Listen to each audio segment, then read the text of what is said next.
be seen before you can be loved. Welcome to episode 6 of Ask the CEO with me, your host, Abraham Gatail, and my co-host, Jonah Ganda. Hi, everyone, and welcome to Ask the CEO. This is where we picture questions answered by our CEO, Abraham Gatail. Today, I'd like to welcome a very special guest, somebody who helps businesses improve their visibility online through the use of original content so that customers can find them easily and they'll stand out from the crowd. I'd love to welcome Rajiv Jadhav. Thank you. Thank you for having me on the show. It's a pleasure. It's a pleasure having you. How are you today, sir? Pretty good. Pretty good. How are you doing? Hope yesterday's torrential rainfall didn't impact you too negatively. You know, it's funny. I'm a very active person. I love getting out. And it was just tough because the rains were just coming on like crazy. There was but, you know, as soon as the rain stopped, I had to get out. So it didn't affect me too much. Okay, that's good. That's good. That's good. You're a busy guy, Rajiv. I know you're going all over the place. I know they had you on jury duty. How's that coming along? Yeah, hopefully this week is my last week in the 2-week process. And as of right now, I don't think there are too many cases happening that are in the process of being tried in Suffolk County. So that's a good thing. So hopefully this is the first and last tryst with the jury system. Yeah, I know the feeling. I was called to jury duty last year. And it was the start of a really big project, and I was a key person in that project. And, you know, you get called in jury duty, and everybody's wondering, all right, what's up with you? You know, are you going to be available? And I said, I don't know. But right, yeah.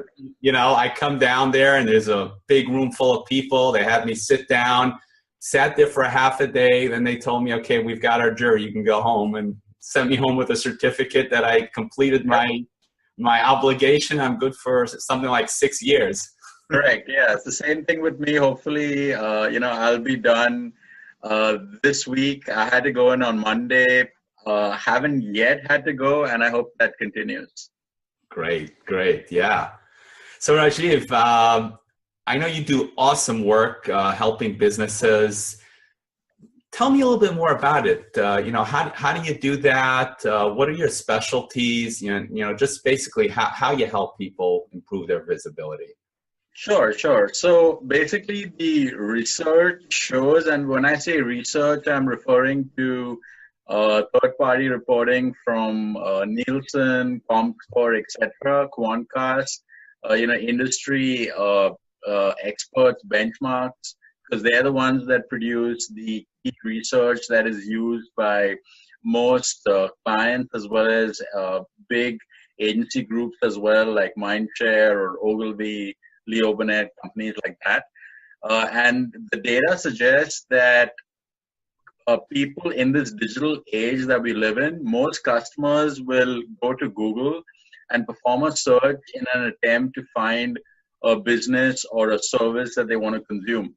So the research indicates that 85% of people use Google as their first choice to, you know, figure out the direction in which they're heading. After which, of course, they usually, once they identify a company, they'll usually want to visit the company's website, check out the company's social media presence, maybe consume of content related to the company, like maybe watching a video or so, look at their Twitter feed, their Facebook feed, etc. And based on that, arrive at their assessment of their impression as to what this company is and if it's a fit with their expectation. So that being said, it's critical for companies, A, to have a website so that they are in there's a possibility for them to be found. And B, it's important that they have a presence on social media because it's becoming not just nice to have, but a must-have for businesses to be present on social media, because it gives consumers the impression that the business is allowing access to its audience, to its prospective clients, customers, etc. And customers like the fact that they can reach out to someone and there will be a response in a timely fashion quickly whenever that time arises. So customers like that quick response, instant gratification to either queries, requests, complaints, solution, troubleshooting, etc. So it's really important that businesses have a presence on social media.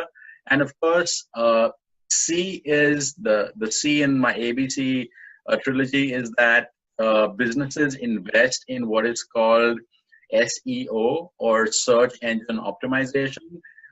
Translating into layman's terms, it's basically marketing yourself in a way that Google, the main search engine, knows about you and then displays you in relevant search results. So, for example, if you're a business that, let's say you're a retail store, you're somewhere on Long Island and you sell a very specific kind of product. Let's say you sell running shoes. Since you talked about running, that's top of mind right now. So let's go with that.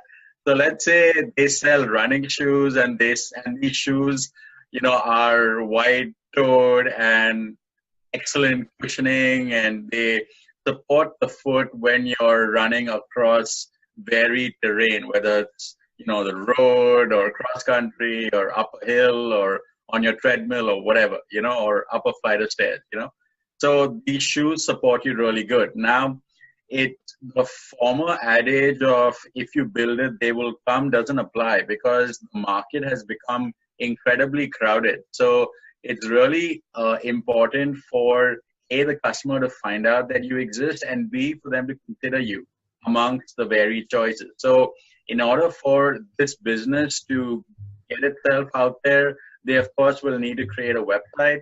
They will need to be on social media, like I mentioned earlier, and they will need to create like a whole bunch of content that is relevant to the category and to the consumer, because the consumer has a very short attention span and they are very careful as to how they use their limited time. So if they are going to be, let's say, viewing a video, it's really important that that video is at least entertaining and or informational, which is why there's this category of content that's called infotainment. So it's important. I love that. Right, yeah. So it's important to educate, inform, and entertain, because the idea is to keep audiences engaged. Because if they're engaged, your message will be top of mind, and if it's top of mind, you're in the consideration set, and there's a possibility that the customer may choose you over the existing choices that present themselves. So this entire process of creating this relevant content and marketing that content in such a way that Google, the main search engine, as of today, finds out about it and displays it in the search results. So if somebody goes to Google and types running shoes or running shoes cross country or running shoes running shoes shop near me or something like that, or certain relevant keywords like that, the idea is that this company's website or key content from, let's say, their blog or their Twitter feed or their social or their Facebook page will then show up in the search results. So that's what SEO is all about, or Google ranking, as I like to call it. Yeah.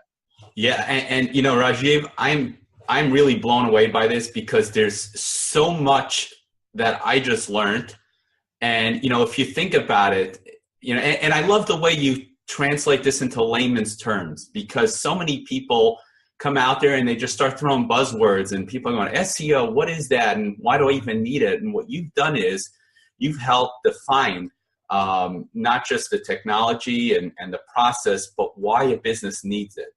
So, putting yourself now into the end user's minds, right?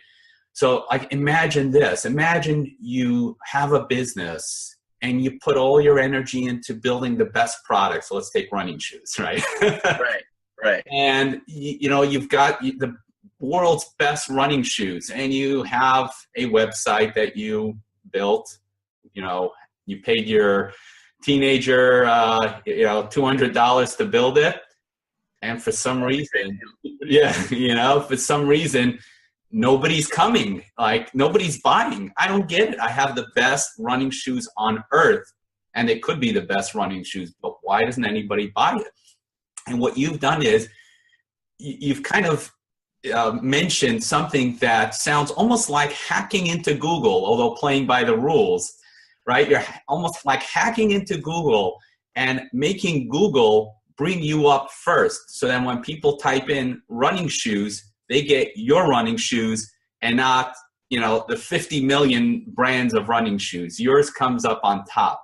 And that's why you need somebody that understands the technology and understands how websites works and understands how Google works and understands the interaction between social media, because when they come on your website, they're going to want to be entertained, something flashy, something that grabs their attention, because guess what? There's 75 billion running shoes on earth. So why are they going to watch your video, even though it's good running shoes, but there's another good running shoe as well? And that's basically what you do. Right. And also I'd like to emphasize that, yes, we are in essence hacking, but this is, right. I want to say, white hat. So there are two kinds of hacking, white hat and black hat. White hat is ethical, like above bar type stuff. It's basically just, if you know about something and you know how the system works, you can do things in such a way to collapse the timeline so that you get a desired outcome really fast. So that's white hat. Black hat, hacking is like the stuff that most people know about hacking, that, oh my God, my identity got stolen, somebody hacked me. So that's black hat hacking. And people also use those kind of techniques to deliver in SEO, which does deliver a very short-term result.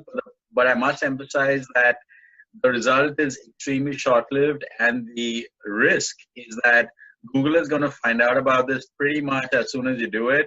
And when they do it, they will essentially blacklist both the domain and all connected domains. So it's, as they say in legal terms, poisonous fruit. So it's not just the fruit that gets poisoned, but the entire tree gets poisoned too. So it's like all that effort goes, down the tube, and it amounts to nothing. So people that claim that they're going to give you a result in 2 days or something crazy like that, and they say that they money guarantee and everything, it's very likely that may be employing some sort of black hat technique. And I must warn marketers to be wary of this, because while it's a fiercely competitive market out there, and you really want to be one up on your competition and edge out the competition as much as possible, but you want to do it the right way, so that even if you do edge out, you can stay there. So the thing is that if you get blacklisted, that means your domain essentially will not appear in Google at all. That's the risk of being blacklisted. And as I illustrated, since 85% of consumers go to Google, so that's 85% of the market that will definitely not see you through Google, since that's the primary way of learning about new businesses. So that's just a little bit about the risk of doing things the wrong way. In that movie, Wall Street, they say greed is good. Maybe it's good to a certain extent, but when this greed kind of drives you in a direction that's counterproductive, like adopting something like black hat, which is technically illegal, then of course you're going to get into a world of pain. And that's something that I strongly, advise, clients and, businesses out there to completely stay away from, not shy away from, stay away from. So, of course, again, getting back to what we do, so we use, white hat method. We understand that Google's search algorithm is constantly changing. They come up with these cool names. For some reason, Google each new iteration of the algorithm has some animal name. So the last algorithm was called Panda. The one after that was called Hummingbird. And I don't know what the next one is going to be called. It'll be maybe some exotic animal. But yeah, so the thing is that with each new iteration, Google then essentially tells the developers and the community out there as to exactly what they're looking for and what they consider to be relevant and significant as far as the broad search ecosystem goes. So one of the other things that's really important is that your website needs to be mobile friendly, because Google is seeing that about 35% of actually, I want to say 35 to 50% of users use their smartphone, which is on their person pretty much 24/7, as their primary source of accessing the web. So it's really important that your website is mobile friendly, because if not, those people are going to have a really bad experience if your website is not mobile friendly. And it's again, earlier, I want to say 2013, this was a nice to have. Now it's a must have, because Google actually penalizes those websites that aren't mobile friendly. Wow. By pushing them down in the search results in favor of those websites that are mobile friendly. Because again, Google is a business, 85% or 95% of its revenue comes from advertising. And the only way the advertising works is if the consumers have a good experience, as in they're able to consume the content with ease without having to do anything extra like pinch and zoom or try and alter the screen in such a way that you can see it or scroll sideways or anything like that. So Google's revenue is tied to the end user experience, and they definitely don't want to mess with that. So it's critical that businesses have to have a mobile friendly website, and that actually has become the standard. And so that's actually a standard that we have adopted, I want to say, since 2013 as well. And what our format is, what is called a device agnostic platform. So it's a responsive device agnostic platform. So what that means is, again, I'll translate it because that sounds a little bit techno babble type talk. So what that means is the website is going to self-adjust based on the screen that the user is using. So if you're using your smartphone, the website is going to automatically adjust to the smartphone screen size. If you're on your tablet, it'll adjust to the tablet screen size. If you're on your laptop, to the laptop screen size. If you're on a smart TV, it'll adjust to the smart TV screen size. So iPad, iPhone, Android, it exactly knows exactly what you're using. Exactly. So it becomes device agnostic, it becomes platform agnostic, it becomes everything agnostic. So it doesn't matter whether you're on a Windows phone, a BlackBerry even, or Android, iOS, laptop, smart TV, tablet, etc. So the device doesn't matter, the operating system doesn't matter, nothing matters, but the website will still display in a way that it's a perfect seamless experience for the user on their device. Mm-hmm. And one thing that I'm finding, and this is a recurring theme in business, and that is you can't be a jack of all trades. You can't know everything about everything. Right. And what people need to understand is that if you're an entrepreneur, if you're a business owner and you want to build a successful business, you need to understand what's out there. And what you've just taught me, and by the way, I'm kind of selfish. I love having people like you on here because I learn from myself. I never knew about black hacks or hats. It's hat. It's black hat.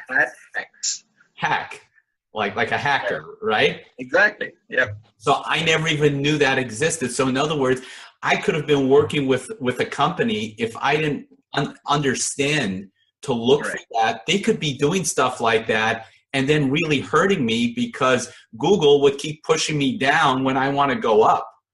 So correct. In fact, you would actually be completely sort of banned from Google if they did that. And that's horrible. and you didn't ask for it. Basically, I mean, now that you are at least aware of the concept of white hat and black hat, you can at least ask, your strategic partner, developer, whoever, as to if this is, white hat or black hat. And if it is black hat or even gray hat, then they have an obligation to tell you that, okay, it's gray hat, or, there's some risk and whatever. And then it's up to the consumer, as they say, caveat emptor, so let the buyer beware. Yeah. But then there's a choice at least. Yeah. So, Rajiv, I understand that you offer the whole package, but what if, let's say I have a customer that I already have a website and the social media, so I only wanted the SEO services of yours. Can you do that also? Oh, absolutely, because SEO has, I want to say, maybe 2 to 3 components. One component is what is called keyword analysis. So that means identifying, based on the client's business, their target location, what keywords their prospective customers are using most. So for example, let's say, again, since running shoes is top of mind, so let's stick with the running shoes example. Okay. So let's say this business makes the best running shoe on the planet. Now, let's say for whatever reason, their market is New York. So the keyword analysis is going to be specific for New York. So if in New York, let's say 200 people use this term, athletic running shoe, and they do this search, 250 times a month versus, pink running shoe, which people search for maybe just 10 times a month.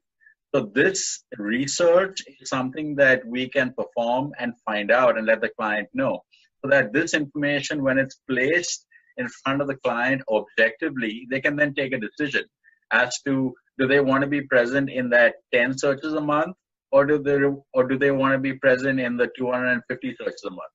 So again, all these things are tied to the business strategy as well, because then based on what searches you want to be a part of also lends yourself to your brand strategy as well. So it kind of is tied into the brand strategy and the business and the core business strategy as well. So the keyword analysis is pretty much like the part A, and the part B, of course, is creating relevant content. So to answer your question, we absolutely could do that. So after we do perform the keyword analysis and come up with the content and the search strategy, we then create the relevant content to support that strategy. And that content, again, is defined by who the audience is. So it could include, posts on Facebook, posts on YouTube, video content, short form and long form video content, short form and long form articles, microblogging, regular blogging, etc. So all of these types of content are what are part and parcel of, the SEO service. And then, of course, all these pieces of content are then packaged and marketed a certain way so that they then come up in, the relevant keyword search results. So to answer your question, yes. That's good.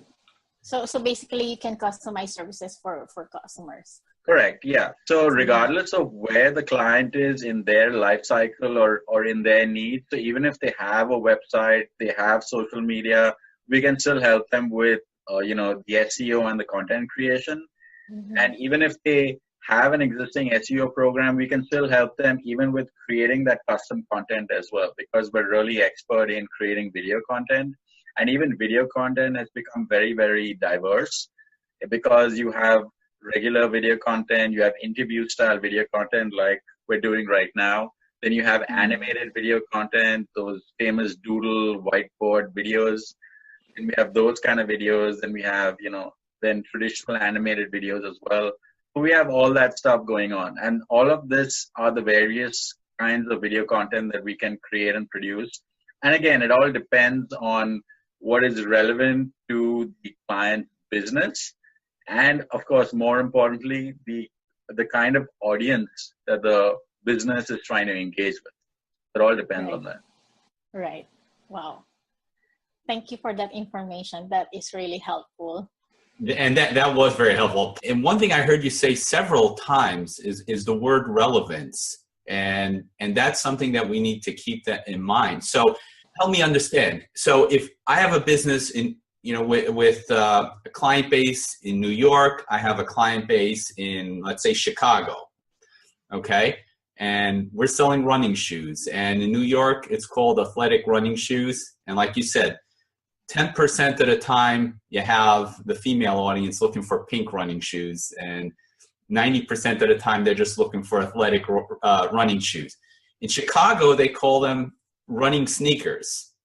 So what you're saying is that for the same Google search, if somebody's in Chicago and they're looking for running sneakers, they're going to find me with that same ratio that somebody in New York looking for athletic running shoes is going to find me. Right, and the data is going to support that because we get this data directly from Google. So if the data supports that, and Google will tell you that this keyword is used in a range of, let's say, 1,000 or 10,000 times a month on average, or 10 to 100 times a month. So then that information objectively presented allows for the client to then take a call as to how, what keywords are used in a specific geo, and what keywords are used in another location, and also what budgets to back those specific keywords, because SEO can be a very laborious process, and it's all based on the number of keywords. So the more keywords you have, there's more work. More work obviously means higher cost. So that's something to keep in mind. So ideally as a business, you want kind of like a common keyword, again, that's relevant to your market. So that common keyword can then be sort of a catch-all that'll have the widest net possible to attract the maximum, volume of your client base. And then, of course, you have other specific, let's say, niche keywords, which, are, let's say, strategically relevant for your business, which you can then take a call as to, how you prioritize those use in the ongoing campaign. This is really helpful stuff. I mean, this is stuff that I don't think most people even know about or know exists. And Absolutely. I mean, I certainly learned a whole lot today. So this is a great mission that you have, and a great service that you provide. In this day and age, I mean, you cannot afford to be in business and not have services like this. Exactly. These are considered hygiene services, sort of like must-have services, because without it, then you're relying just on word of mouth, which I'm not knocking, but word of mouth is restricted to your immediate proximity. It's not something that you can use to scale your business. And scalability, that's the key word. If you're putting in all this effort, why not get maximum exposure? And that's where you help out, and that's the value that you provide right there. Exactly. Great. So Rajiv, with RSquare Media, so obviously you are already expert with marketing. So do you still have pain points with regards to marketing your own business? Yeah, that's a great question. So it's always that marketing yourself is a bit of a challenge, because you're really good at marketing somebody else because you can put them under a microscope and figure stuff out. Mm-hmm. And you're kind of so busy doing that you often forget to even do the same thing for you, which is why you really have to be conscious about it and got to really write it down, put like a whole bunch of Post-its to remember to do it, maybe on like the whiteboard or whatever. But yeah, that is, I want to say, a challenge, because, most businesses like me are very, let's say, outwardly focused, as in we want to reach out and engage prospective businesses to serve the most business, to create the most success stories, and then use those success stories to market ourselves to then get to the next level. So yeah, marketing oneself definitely is something that we've begun to take a lot more seriously. And we've begun to do that by, going to a lot of these networking events, and B, engaging in a lot of seminars, a lot of workshops, a lot of speaking engagements, because that we found that when you get into a speaking engagement, then you're the focus of that event. And then people view you as a subject matter expert in that context. So that then allows for those number of people to learn about you in the right way, to learn about the services you can offer, and of course they learn about what you're going to be talking on that day as well. So if you put all of that together in that context, then you're right, you're then perceived as the subject matter expert, and they then can form an impression in their minds that you're the go-to person if they ever run into an issue with regards either branding or promotion or business strategy or lead generation or something like that. So you tend to forget your own when you're busy doing other people's marketing stuff. Yes. That's cool. Which is why when I was working with some of the big agencies like Leo Burnett or Saatchi and Saatchi or big companies like that. So big companies like that actually have a completely different dedicated department. I think within HR or invention or something like that, which is geared toward participating in these various juries or contests or festivals, or like the New York Festival or the Cannes Film Awards or the One Show awards, and all these different competitions, because this then allows for the agency to first, if they get nominated, that's a big thing, and then if you win, that's even bigger, because then so awards are an integral part of the business strategy, because when you're an award-winning agency, that then puts a premium on you as a company and the service you offer. So you can then, and also, so it works in two ways. One is you can then essentially charge more for the same service, because now that you're award-winning, you've then got that recognition and that stamp of, you're the people for this kind of work. So then anything related to that work, you can then charge a premium. And secondly, clients learn about you and then seek you out, as opposed to you seeking them. They seek you out because they then know that, this is the agency that got this award. Let's say they got the Grand Prix award at Cannes, which is like the holy grail of awards. So if you get the Grand Prix, means you've arrived. Yeah, and that's the best advertisement, right?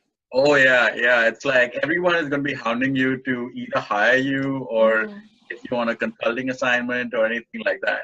Like the entire planet or within the advertising world, both other agencies or clients or people like that. So participating in awards is like a great way to get your name out there. Of course, it's great publicity, great press, and all those things are things that those like other departments in established big companies take care of, because it is a full-time job. But for let's say startups or boutique agencies like RSquare Media, that's something that we try and do more. But of course, it's like the classic battle between the urgent and the important. It's like, do you close the sale, or do you like submit this award or write a press article or something? So it's something. It's like that's the constant battle. But yeah, that's a really great question. So with how busy you are, have you ever turned down a client? Yes. So there are certain times when you do have to, say no, because you can't be everything to everyone. You have to be something specific to a certain kind of client. For example, I want to say a few months ago, somebody referred me to a client. This person had a dream of, I want to create the next fashion brand. I want to be like, Nike, or I want to be like Calvin Klein or something. It's a great dream, this is America, and this is when dreams. You have the opportunity to make any dream real, provided you put in the work and you do the effort and you deliver. But in order for us as an agency to be able to help them out, they obviously need to have a budget to support this lofty dream. Because if you think about it, and actually, most people don't realize it, that when you think of this brands like Nike or Reebok or Adidas or, any of these things. Anyway, I'm thinking running shoes still. But if you think of any of these brands right now, you kind of take it for granted that, if it's a running shoe, it would be Adidas or it would be Nike or Reebok. But these companies have spent billions of dollars in ongoing marketing, in different kinds of marketing throughout the years. Like Nike started out, I think, in the late 60s, early 70s or something like that, right? I mean, it started out with just athletic running shoes, and then it kind of expanded to include basketball and then baseball and then soccer, and then it got into apparel, and then it started becoming a lifestyle brand, then it started to become a cool brand, and then they got like celebrity endorsements, and it kind of just grew from there. So it's like that's what you call the classic brand progression continuum. So there are different phases that a brand goes through to then eventually become, this big brand that now everybody knows.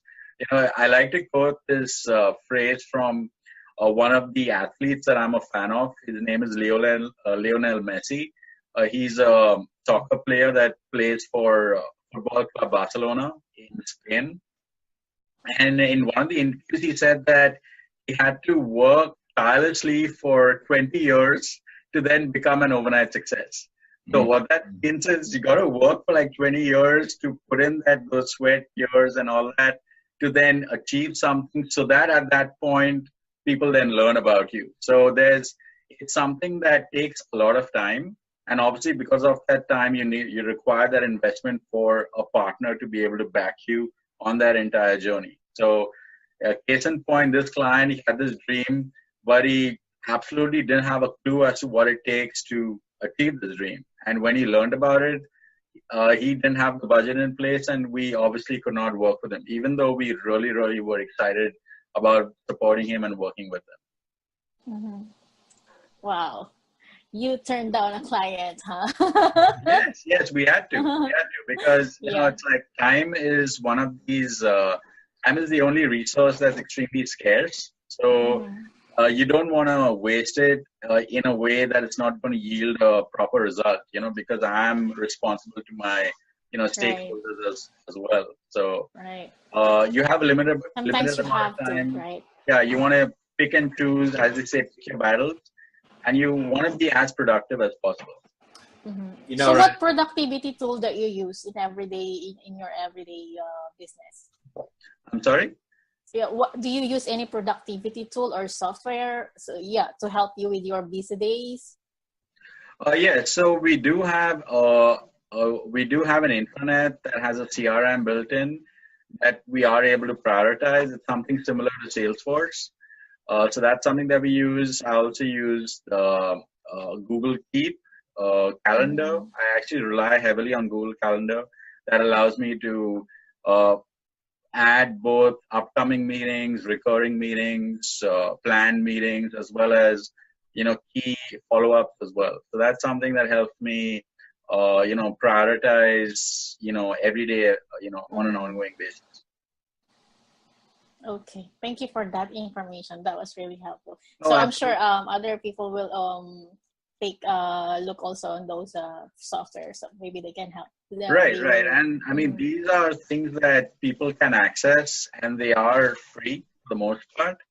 And it's something that can simplify your life to the extent that you can then focus on doing the work as opposed to trying to find ways to organize yourself. Mm-hmm. Rajiv, I really love what you said. And Jonah, these were amazing questions. And what everybody needs to understand, what Jonah was asking Rajiv, these were questions about techniques that everybody can use in their own business, in their own life, right? You were talking about, being outward focused, which most of us are naturally, and developing a self-awareness pretty much to be aware of how you're treating yourself and how to do better for yourself, how to perform those same services for yourself that you do so well for others. And we could all learn from that, because in our own life, and this is not just for entrepreneurs, This is for everybody that's alive. We all have things that we need to improve on, and that we don't necessarily focus on those things. And you talked about time management and how you prioritize your day and your life, and also one other thing. People, when they start out in business, they're hungry. They just want to bite into everything, and you can't be everything to everybody, like you said. And I think that's a very important point that you brought up, that you need to really understand what your focus is and what your end result is, and you need to make sure that the activities that you perform move the needle forward to get you where you want to go in life, and not just to do stuff for the sake of doing stuff. Exactly. So Rajiv, how did all this get started? How did you get into this business and doing what you're doing? So so that's a very interesting question. I've been in advertising pretty much from the beginning. I started out as a copywriter with an agency it was formerly BDDP, and I think now they're Gray Advertising. I mean, all these agencies keep merging, so it's a little bit hard to keep track. So I started out as a copywriter there, and with the same agency, I was there first as a copywriter for a year, and then in public relations for another year, and then in traditional advertising, in account management for another year. And this is something that I kind of was fascinated and drawn to, since I always had a creative streak. And this then led me down the path of, exploring marketing as a career and my higher education. So, this then led me to my MBA in marketing, which then further led me to, to pursue a master's in global marketing, communication, and advertising from Emerson College in Boston. Mm-hmm. And this then further, broadened, my awareness of, globalization, cultural awareness, how in order to be successful, you don't just need book smarts, you need some street smarts as well. And you need to have a cultural sensitivity to the person that you're trying to engage. And you really need to understand body language, because that can tell a lot. In fact, many things you learn just by looking at someone and just being sensitive as to their emotions, either if they know it or even if they don't know it. But if you're clued up on stuff like that, it can really give you a lot of clues and insight as to how the conversation is going. You can tell if they're actively engaged in the conversation, if they're bored, if they just want to leave, if it's time for you to quicken and kind of close the conversation, allow them to speak, whatever the case may be. So it kind of gives you, those insights as well. So that's essentially, how I kind of got into advertising. And it's a very exciting field, and I've been in advertising, I want to say, since the late 90s. It's pretty nice. So there's actually a whole psychology behind it. It's not just, being creative on a computer, working with data and numbers, but you need to understand the psychology of people and human interaction. Correct, exactly. Because advertising is a conversion of many different sciences and many different fields of study. So it's about communication, it's about art, it's about science of communication and science of art. It's about visuals. It's about color. It's about language. It's about music. It's about all these things. And all these things are constantly changing because people are changing. Their, thoughts, habits, preferences, attitudes are constantly changing as well because of the changing landscape. And, what people thought of as urgent 10 years ago is definitely not the same as to what they think of urgent right now, and also people's patience has also changed drastically in the last 10 years as well. Previously people might stay on the phone for 5 minutes if they were put on hold. Now, even if it's 30 seconds, people are, find themselves hanging up because they just don't have the patience to, to be on hold for even 30 seconds because there's this wave of, instant gratification and the need to get the answer immediately on their pace at their, time of choice. So it's like advertising recognizes all of these changing trends and then has to create, again, relevant content on relevant platforms that are, relevant to the end user. So just to illustrate briefly, so for example, we find that people like photography has become really, really huge, which is why you see these platforms like Pinterest or Instagram really taking off. So if you attempt to use these platforms, your content then has to be relevant to the platform, because this is why people are going there. So if you're on Instagram, your content has to be image or video related. If you attempt to do anything else, it just won't be seen because it's not relevant to that platform. So which is why if you want to use Instagram, you got to realize why people go to Instagram in the first place. And knowing that, you then have to create something that people will find interesting, that is relevant to the platform, and that serves your business purpose. Since we're talking about advertising, the context is advertising. So this is how all these things, come together in that one focal point. And then it comes on the advertising agency, the strategic partner, to figure all this stuff out, to distill this information and to, take all these different data points, put it together and then make sense of it, and then come up with a strategy that can straddle all of these different moving parts. And also then, hit those KPIs that, the campaign is trying to hit, which is either engagement, memorability, top of mind recall, getting a response, boosting loyalty, boosting sales, or, whatever the case is. And, I don't know if people caught on to what you said. This was a gold mine, what you just said, by the way. Thank you. Here, this is a common mistake that people make. And we'll get back into the mindset in just a moment. But I just want to make sure that everybody can appreciate what you just said. Common mistake is, on the one hand, you want to get maximum effort for minimum work. We all do. We want to force multiply our efforts and get the maximum. But you have to understand, there are multiple platforms out there. There's Facebook, there's Snapchat, there's Instagram, there's Pinterest, there's a whole lot of platforms. Each platform has an audience that goes there for a specific purpose. And that's where the psychology comes into play here. If I'm going on Instagram, I'm going because I want to look at photos.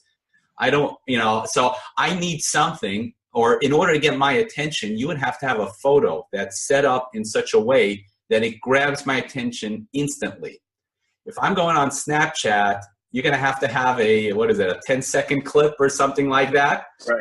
Right? That'll convey that same message in the format that I'm coming to consume. If I'm going on Pinterest, I'm looking for something else. I'm not looking for that same photo. So if you think that you're going to create a beautiful photo and blast it on Facebook, Instagram, Pinterest, you're wasting your time. You're not going to get the results you're looking for. Exactly. Yeah. So that's great. So your passion has always been in creativity. You love creating, and that was your motivation to start your business.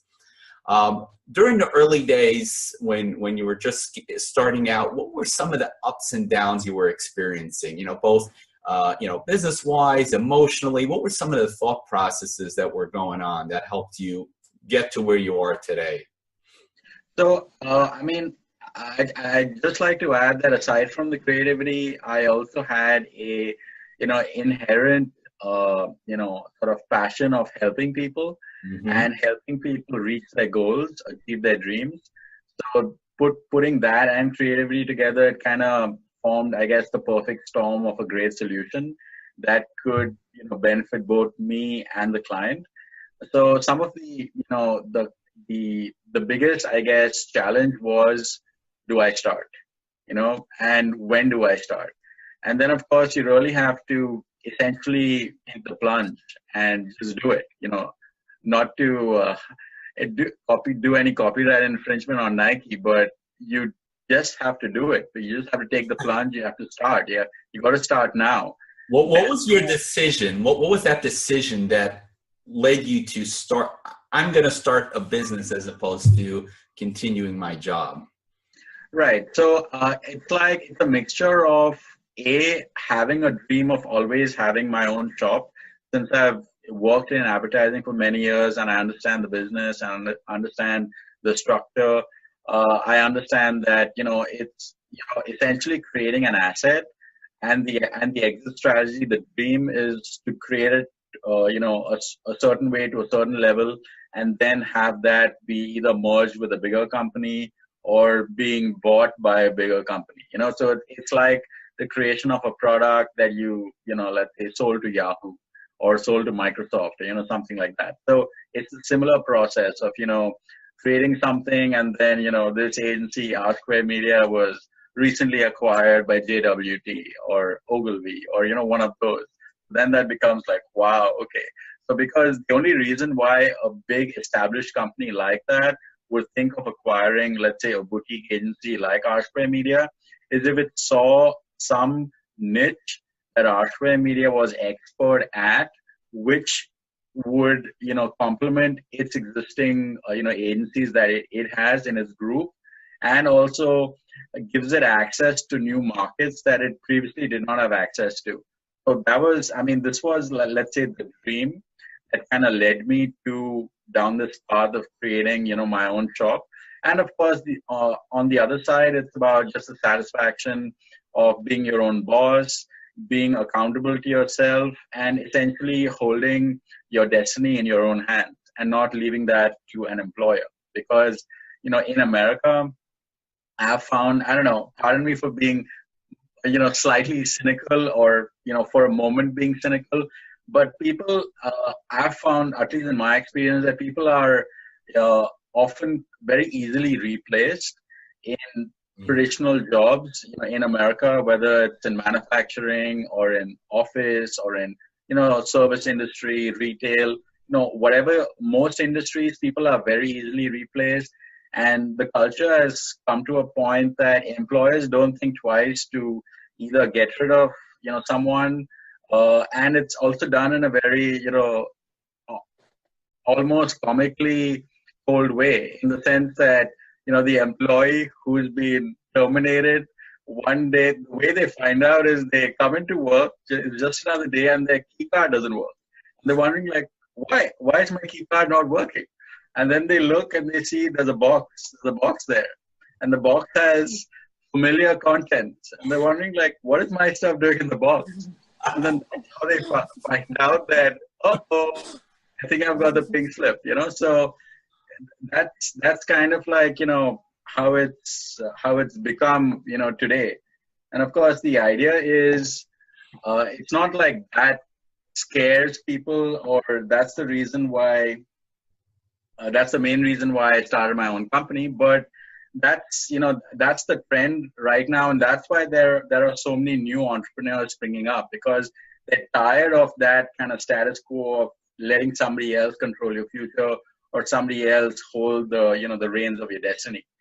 So that's the reason why, I created the company. And the idea is to attract, partners and people like that share that dream, which will then allow me to grow and then, get to the next level as well. Yeah, so you articulated very well, what your motivation was. And, many of us can appreciate that. I mean, I myself have been in situation. I used to work for corporate America, and I was kind of in a similar boat where it was 1 year that I think I got laid off 4 times from the same company. It was what? Is that even possible? 4 times. It was a pretty interesting story. Every time it was, I was one step ahead of it, where I already had my next position in the company lined up. So, the first time was a bit of a shock. After that, I was always one step ahead. But you think that it's secure getting a full-time job, but it's not secure, because like you said, you come into work one day and my stuff is in a box. Right, exactly. And, it's nothing personal. It's all numbers, they just need to let go of a couple of people and you're the lucky one. So, Right. so, what keeps you driving forward every day? What makes you get up in the morning and, just want to give it your all? Yeah, so this is a very dynamic field. Things are constantly changing every day. Since we're talking about Facebook, so Facebook again is a platform that has not remained static, which is why it's so successful. Unlike earlier platforms like MySpace, which pretty much have gone into oblivion. At this point, nobody uses them anymore. So this space is very, very dynamic. There are constantly new techniques, new methodologies, new approaches, new ways of reaching out and engaging people that previously did not exist. And there are new platforms as well coming up as well.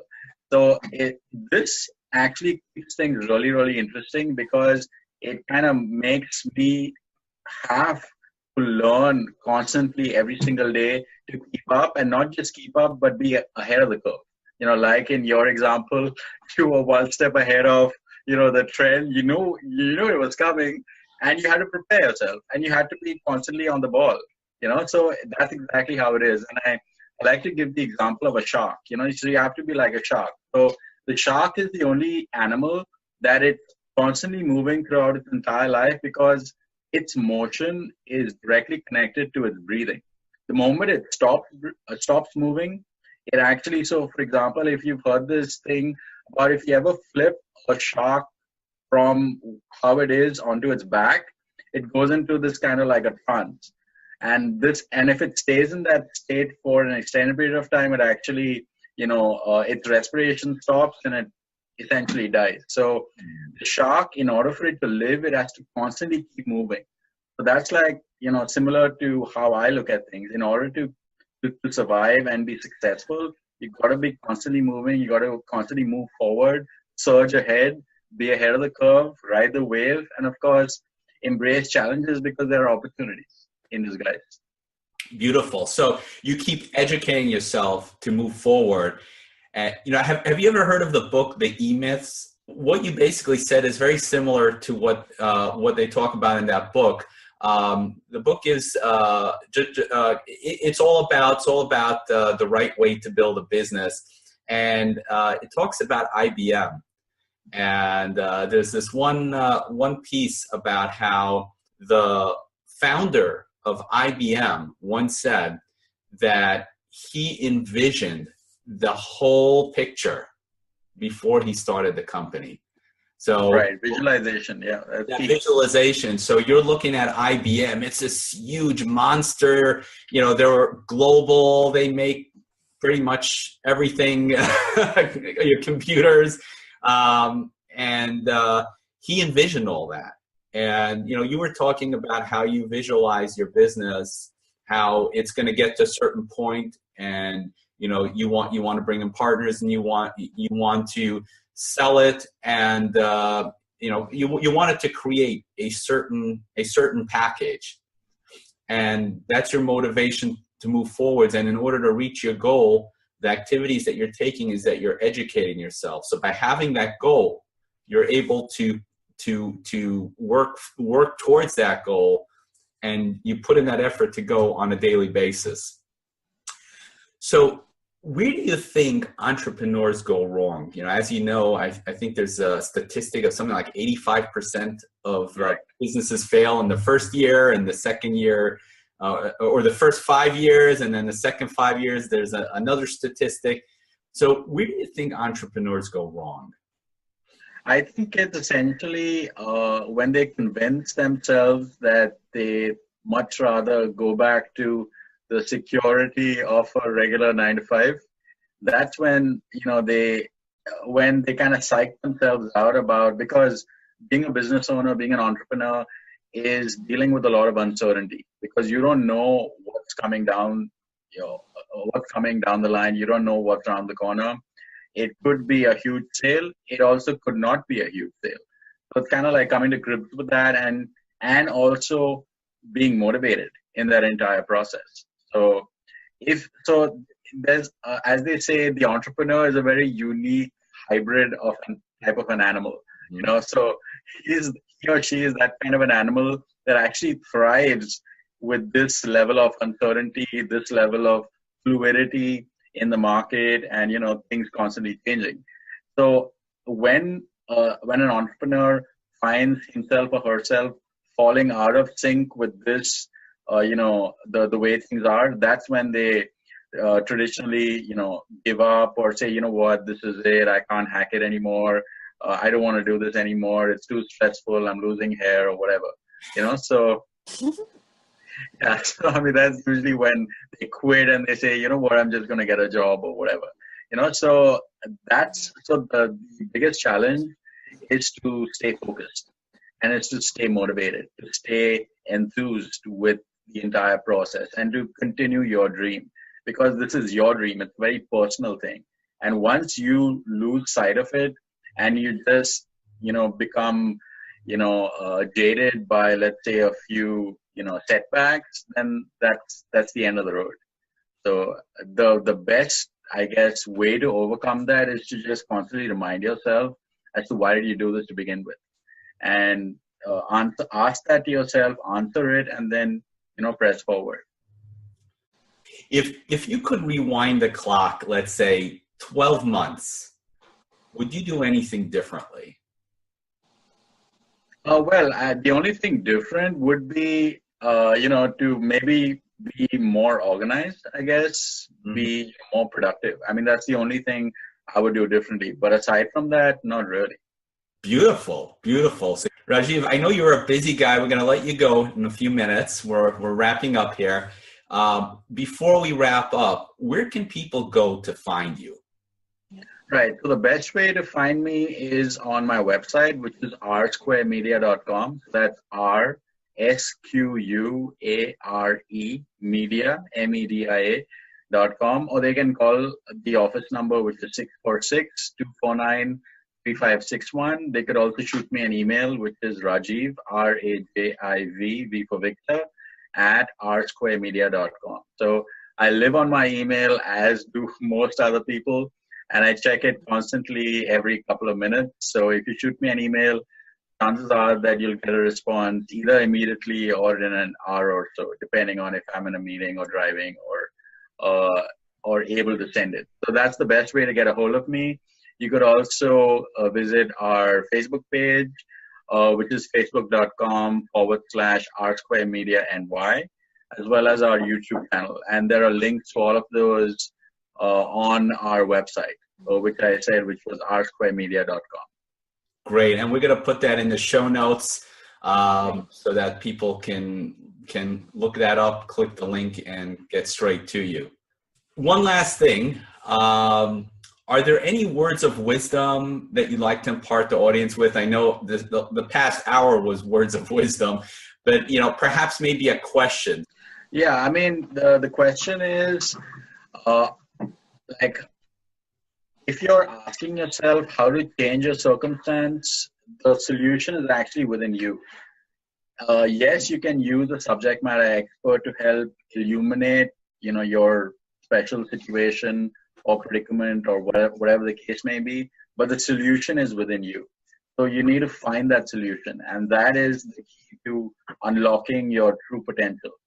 And of course, I mean, if you ever need any help, we work with several, you know, trainers, professional trainers as well. And if anybody needs help, in fact, we're having a 8-class series immediately after Thanksgiving. So if anybody wants to sign up for that, you know, you can definitely reach out to us, and we'll, you know, share the details with you. So yeah, I mean, so that's basically it. Just ask yourself, what can I do different today? Beautiful. Beautiful. What can I do different today? And the solution is within you. Beautiful. Yes. Rajiv, thank you so much for your time. This has been so educational, informational, and inspirational. I really appreciate you taking the time to join us. Oh, it's my pleasure. Thank Thank you so much for inviting me. Happy to be here, and feel free to extend the invitation again. I'd love to be on again. Definitely. We'll definitely have to do a sequel to this. Sounds good. Thanks. Take care, Thank everyone. you. Have a good day. Bye.